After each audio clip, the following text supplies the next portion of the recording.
There are some things about a person that never quite add up. A smile that lasts a half-second too long. A story that always seems slightly too polished. A reputation for kindness that somehow no one can trace back to a single real memory. Ted Bundy had all of these things. He also had something else. Something that existed beneath the surface for years before anyone thought to look. A pattern forming quietly in the silences between the person the world saw and the person he actually was. This is not a story about how he was caught. It is not a story about police investigations or courtroom drama. Those details exist, and they are documented, but they are not what matters here. What matters here is the question almost no one asks correctly. Not what did he do, but how did he become capable of it? How does a person who laughs at dinner, who volunteers for a suicide hotline, who earns the admiration of colleagues and professors and neighbors, how does that person carry something so profoundly broken inside them that the two versions of the same man almost never appear in the same room? That is the question, and the answer is not simple. It is not about a single trauma or a single moment of rupture. It is about a pattern. A long, slow accumulation of emotional distortions, of fantasies grown in silence, of a self that was constructed almost entirely for the benefit of others, and a shadow self that was constructed for no one at all. If you are new to this channel, welcome to Black Pattern. Every video here goes beyond the crime and into the psychology. We document how human beings transform. We follow the patterns that no one noticed until it was too late. If that kind of storytelling matters to you, subscribe, leave a comment below, and give this video a like. It genuinely helps us keep building this work. Now, let us go back to the beginning. Theodore Robert Bundy was born on November 24, 1946, in Burlington, Vermont. The circumstances of his birth were, in themselves, already complicated in ways that would take years to fully understand. His mother, Eleanor Louise Cowell, was 22 years old and unmarried. In the social climate of the 1940s, this was not simply inconvenient. It was shameful in a way that required active concealment. Eleanor gave birth at a home for unwed mothers and returned to her family in Philadelphia with an infant son whose origin she would not publicly explain for years. Ted was raised initially by his maternal grandparents, Samuel and Eleanor Cowell, and for a significant period of his early childhood, the story told to the world, and critically, to Ted himself, was that his grandparents were his parents. His mother, Eleanor, was presented to him as his older sister. The lie was not subtle once you began to look at it, but to a young child, embedded inside the family structure, inside the daily rhythm of a household that functioned around a particular version of reality, the lie was simply the world. Some accounts suggest that Ted later discovered the truth about his parentage, possibly as a teenager, possibly through a birth certificate or a relative's disclosure. The exact moment of discovery is not entirely certain. What investigators and biographers have noted, however, is that Ted Bundy's adult relationship with identity, with the careful construction of appearance, with presenting one face to the world while concealing another, may have its earliest roots in this foundational deception. He was introduced to the concept of hidden identity before he was old enough to understand what identity even meant. His grandfather, Samuel Cowell, was a man described by some family members as having a violent temper. According to various accounts, Samuel was domineering, physically aggressive toward family members, and, in some reports, someone who kept pornographic materials, including, reportedly, materials depicting sexual violence. Ted would later claim he had no troubling memories of his grandfather, but what a person claims and what a person carries are often very different things. His grandmother, Eleanor Cowell Sr., was reportedly a quiet, anxious woman who received electroconvulsive therapy for depression. The household, in other words, was not a place of simple warmth. It was a place of performance, of secrets, of emotion managed through concealment. In 1950, Eleanor moved with Ted to Tacoma, Washington, where she eventually married Johnny Bundy, a man Ted would later describe without particular warmth or connection. Johnny gave Ted his last name. He gave him nothing that appears to have mattered. What begins to emerge when you trace these early years is not a dramatic origin story. There are no scenes of obvious horror that explain everything neatly. What there is instead is an emotional atmosphere of concealment, of a child who was not entirely sure of his own origins, who lived within a lie told for social convenience, who observed a grandfather whose dominance and unpredictability shaped the emotional texture of the household, and who was then transplanted into a new family with a new name and a father who felt like a stranger. None of this made Ted Bundy inevitable. Millions of children grow up in complicated, painful, disorganized households and do not become killers. That must be stated clearly. Difficult origins are not a sentence. They are not a blueprint. But they are a context. And context matters when you are trying to understand how someone's emotional life develops, what they learn to value, what they learn to fear, and what they learn to hide. As a child, Ted was described by neighbors and relatives as intelligent, quiet, charming in a way that adults found appealing. His teachers found him capable and engaged. By most external measures, he was what people called a good kid, but there were details that did not fit the picture as cleanly. As a young child, Ted reportedly exhibited behavior that those around him found unusual. His Aunt Julia has spoken in interviews about waking up one morning to find that Ted, then around 3 years old, had surrounded her sleeping form with kitchen knives, all with the blades pointing toward her, and that he was standing there smiling. Julia described feeling something in that moment she could not name. She was a child herself at the time, not much older than Ted. The knives were returned to the kitchen. Nothing was said. The story is often repeated in accounts of Bundy's early life. It is impossible to extract clinical meaning from a single incident involving a toddler. But what is significant is not the act itself so much as the pattern it begins to suggest. An interest in knives, a quiet observation of a sleeping person, a smile. As he grew older, Ted's social world became more complicated. He was, by his own later admission, deeply uncomfortable with social interaction in ways he learned early to disguise. He described feeling as a young person that other children understood something about relating to other people that he simply did not understand. He could observe the behaviors, he could imitate them, but they did not come from the same place they appeared to come from in others. This is a detail worth pausing on. What Bundy described in various interviews, speaking about his younger self with a kind of detached analytic interest, was not simple shyness or awkwardness. It was something closer to a fundamental disconnect from natural social instinct. Other children seemed to move through relationships intuitively. Ted moved through them strategically. He watched. He learned. He replicated. By adolescence, this capacity for imitation had become a kind of superpower. He was handsome, articulate, and capable of enormous charm. He could read people with unusual precision. He understood what they wanted to hear, and he gave it to them. He made people feel seen and understood and safe in his presence.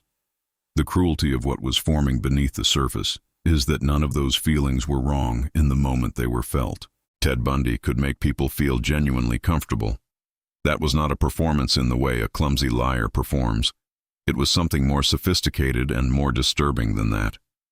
He had studied human connection so carefully, from the outside for so long, that he could reproduce it with fluency. What was missing was not the behavior. What was missing was the interior state that behavior is supposed to express. Alongside his social development, something else was forming, something he would later speak about obliquely, and occasionally with a candor that was itself unsettling. Ted Bundy described discovering violent pornography as a young adolescent, coming across materials in a discarded magazine or in a drugstore trash pile. Accounts vary. He described this not as an encounter that disturbed him, but as one that resonated with something already present. He described a growing preoccupation in adolescence with images that combined sexuality and violence. And he described this preoccupation developing quietly, in private, while the public version of Ted Bundy continued to earn good grades and good impressions. The private life and the public life were not in tension with each other. That is the important distinction. They were separate. Compartmentalized with a cleanliness that suggested not a mind torn between impulses, but a mind structured around the maintenance of two parallel realities. During his high school years in Tacoma, Ted appears to have been reasonably well liked, at least on the surface. But accounts also describe a social landscape that was more complicated than the image he projected. Some who knew him from that period have described him as someone who seemed to be performing social confidence rather than feeling it. Others noted a quality of emotional distance that was hard to name but consistently felt. He did not date much in high school. His relationships with peers were cordial but not deep. He had the vocabulary of social belonging without the substance of it. One pattern that investigators and biographers have noted is his early and persistent interest in voyeurism. As a young teenager, Ted reportedly began peering into windows at night, observing people in their private moments. He later acknowledged this himself, framing it as part of a developing compulsion rather than a series of conscious choices. This is a detail that matters psychologically, not because of what it says about sexual development alone, but because of what it reveals about his relationship with power, with control, and with the distinction between being observed and observing. The person in the window is invisible. They carry no social obligation. They perform no imitation. They simply watch. For a young person who experienced his entire social existence as a performance, the experience of watching from the outside without being seen may have offered something that belonging never did. The watching was, in its own way, the most honest version of himself. He eventually moved into his late teenage years and entered college, first at the University of Puget Sound and then at the University of Washington, where he studied psychology. The choice of major is one of those biographical details that reads, in retrospect, as almost unbearably legible. He studied the science of human behavior with the same cold analytical interest with which he had always studied people. He was good at it. He was very good at it. At the University of Washington, Ted met a woman named Stephanie Brooks, whose identity has been publicly reported in numerous sources, though not always under the same name, as biographers have used pseudonyms to protect her privacy, though her existence and significance are well documented. She was from a wealthy California family. She was sophisticated, confident, and beautiful in the way that, to Ted, seems to have crystallized something about what he wanted and what he believed was withheld from him. He fell for her in a way that appears to have been one of the most genuine emotional experiences of his life, which is to say, it was also one of the most revealing ones. Their relationship was intense, but ultimately unstable. She eventually broke off the relationship, reportedly finding Ted immature, lacking in direction, insufficiently ambitious. By several accounts, Ted was devastated in a way that went beyond ordinary heartbreak. The rejection seems to have landed inside something much older and much deeper than romantic disappointment. It seems to have confirmed a belief that may have been forming since childhood, that he was not enough, that no matter how carefully he constructed his appearance, the real Ted Bundy, when glimpsed, would be found wanting. He did not process this grief outwardly. He did not break down visibly. He did what he had always done. He contained it. He redirected it. And then, with a methodical patience that in retrospect reads as deeply alarming, he began to rebuild himself. He became more serious about his academic and professional trajectory. He involved himself in politics, working on Republican campaigns in Washington state, earning the admiration of political figures who found him sharp, committed, and enormously capable. He re-enrolled in college, this time at the University of Washington, as a psychology major, and performed with distinction. He was accepted to law school. He earned glowing professional references from people who spoke of him as someone with real potential, a young man going places. And then he found Stephanie again. This second chapter of their relationship has been documented in various accounts. Ted reappeared in her life changed, polished, purposeful. He was the man she had wanted him to become. And she, apparently, responded to the transformation. They became involved again. What happened next reveals something crucial about the psychology developing inside him. Once he had her back, once she was committed to him, he ended the relationship, coldly, abruptly, without apparent remorse. He left her the way she had once left him. Investigators and biographers have pointed to this episode as one of the clearest windows into the emotional structure driving Ted Bundy. The second relationship was never really about Stephanie. It was about proving something to himself, about exercising a control that the first rejection had denied him. Once the control was exercised, once the proof was secured, the person was no longer of interest. What he wanted was not intimacy. What he wanted was dominance over the experience of intimacy, the ability to decide who was chosen and who was discarded. Around this same period, the early to mid-1970s, women in the Pacific Northwest began to disappear. The disappearances were initially scattered enough and geographically spread enough that no single narrative emerged immediately. Young women, many of them with long dark hair parted in the middle, vanished from campuses, from parks, from ski resorts, from public places in daylight. Some were never found. Some were found later, remains recovered in remote locations. The pattern, when it finally began to be understood as a pattern, was terrifying in its specificity and in its operational sophistication. Someone was approaching women in public spaces, often with a visible injury, an arm in a sling, a cast, crutches, asking for small acts of assistance. Someone was using helplessness as a lure. Someone was exploiting the social conditioning that teaches people, especially women, to be cooperative with those who appear to need help. Ted Bundy understood how social behavior worked. He had spent his entire life studying it from the outside. In 1974, the disappearances accelerated. Linda Ann Healy, Donna Gail Manson, Susan Elaine Rancourt, Roberta Kathleen Parks, Brenda Carroll Ball, George Ann Hawkins. These were real women, with real lives and real futures. Daughters, friends, students, people who woke up on the day they disappeared and had plans and thoughts and ordinary concerns, entirely unrelated to the fact that their paths were about to cross with a man whose capacity for empathy had effectively ceased to exist. In July of 1974, at Lake Sammamish State Park, 2 young women disappeared in a single afternoon. Multiple witnesses later recalled a young, handsome man with his arm in a sling, introducing himself as Ted, asking women to help him load a sailboat onto his car. The name would later resonate with a particular horror. He had not even bothered to change it.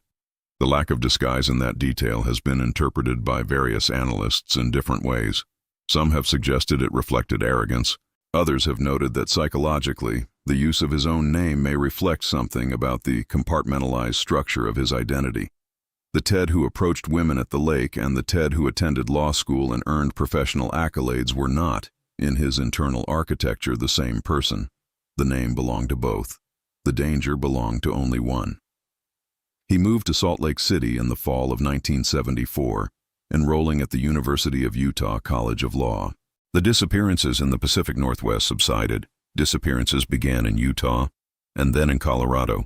What the geography reveals is not simply a criminal moving to avoid detection, though that was certainly a function of his movement. What it reveals is a pattern that was now deeply organized, deeply compulsive, and traveling with him. It was not circumstantial, it was structural. Throughout this period, Bundy maintained an entirely functional external life. He had a serious girlfriend, Carol Ann Boone, and other relationships. He attended classes. He corresponded with political mentors. He went to parties. He was liked. He was, by every visible measure, a young man in the process of becoming something. And he was, just not what anyone around him understood. There is a concept in psychology sometimes described as compartmentalization, a defense mechanism in which a person keeps contradictory beliefs, feelings, or behaviors entirely separate from one another to avoid internal conflict. In many people, compartmentalization is a normal, if sometimes unhealthy, cognitive strategy. What appears to have been present in Ted Bundy was something of a different order.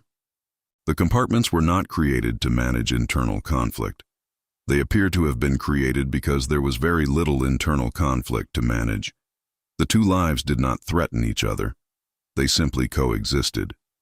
This is what made him, from a psychological standpoint, so genuinely difficult to understand, even after everything was known. He was not suppressing guilt and going through the motions of a normal life while suffering privately. By most accounts, including his own when he spoke most openly, the life he presented to the world felt real to him while he was living it. The warmth he showed to his girlfriend was not entirely false. The ambition he demonstrated in his academic work was not entirely a mask. He was not always performing. He was something more unsettling than a performer. He was a person who had developed over decades the capacity to genuinely inhabit social roles without those roles connecting to any coherent, integrated sense of self. The self underneath was not a hidden monster waiting to be revealed. It was closer to an absence, an organizing void around which behaviors, personas, and roles were arranged. In 1975, Ted Bundy was pulled over by a Utah Highway Patrol officer during a routine check. Inside his car, the officer found items that included handcuffs, a ski mask, rope, and other materials that had no innocent explanation in their combination. Bundy was arrested. The investigation that followed began to draw connections between him and the disappearances. What followed in legal terms, the trials, the escapes, two of them, the crimes committed in Florida after his second escape, the final arrest, the conviction, the death sentence, is a matter of public record that has been documented extensively. The legal proceedings are not the focus of this video. What is worth noting is how Bundy behaved throughout the legal process. He acted as his own attorney during portions of his trial. He was charming to journalists. He was the subject of considerable media fascination in a way that he appeared at times to genuinely enjoy. He married Carol Ann Boone in a courtroom, using a legal technicality regarding the declaration of marriage during legal proceedings.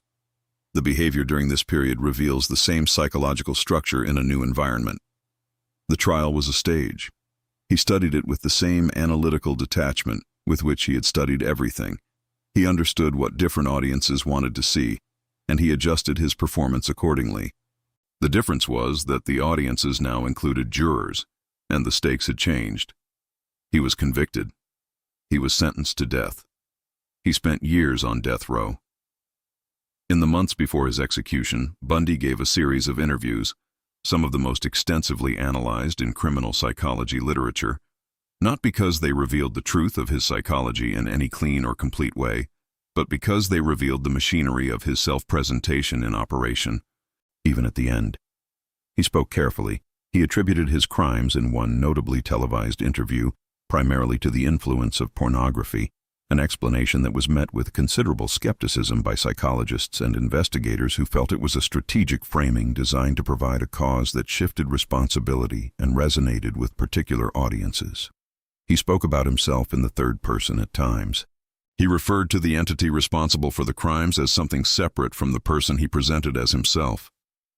He described his psychology with an almost academic interest, as though he were a researcher studying a fascinating case.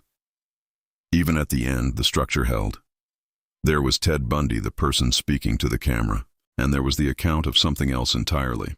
What investigators and psychologists who have studied his case most carefully tend to conclude is that his self-reported explanations, while not entirely fabricated, cannot be taken as reliable accounts of his actual psychological architecture. He was not capable or not willing to provide a genuinely honest account of what he was.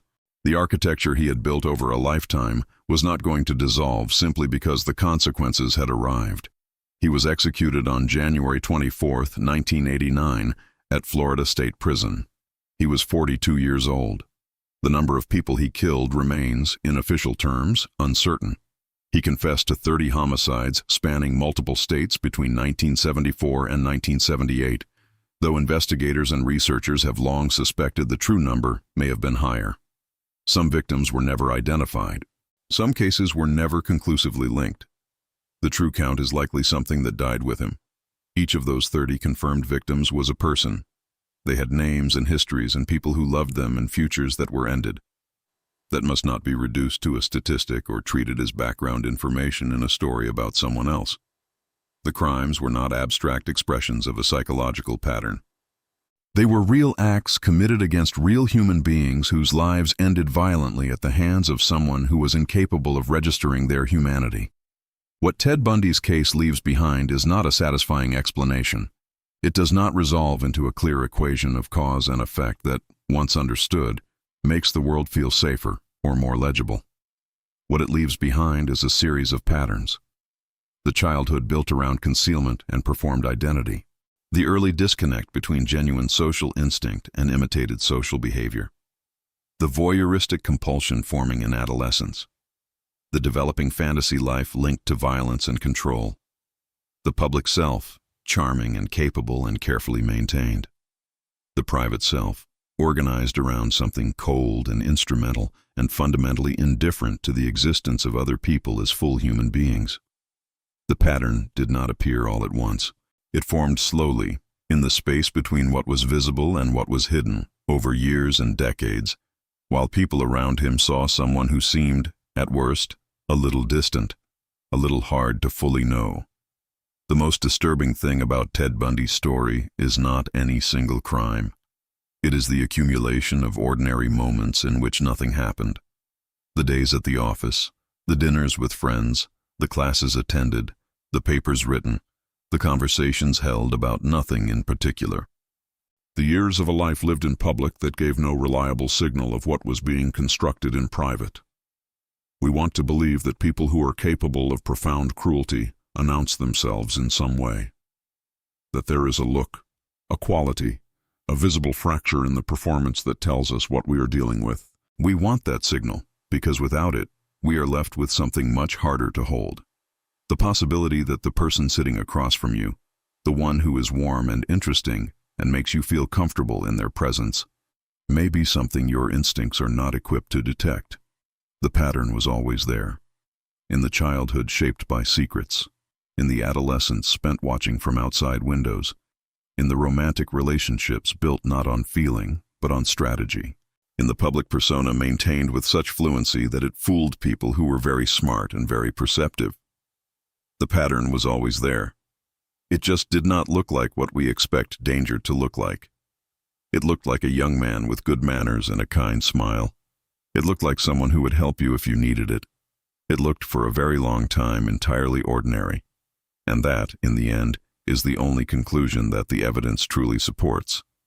Not that evil declares itself, not that darkness wears a recognizable face, but that the most complete hiding happens in plain sight, in the space between what a person shows the world and what a person never shows anyone at all. That is where the pattern lives. That is where it forms. And that is why, when we look back at the life of Ted Bundy, the horror does not come from what we see. It comes from everything that was never visible until it was far too late.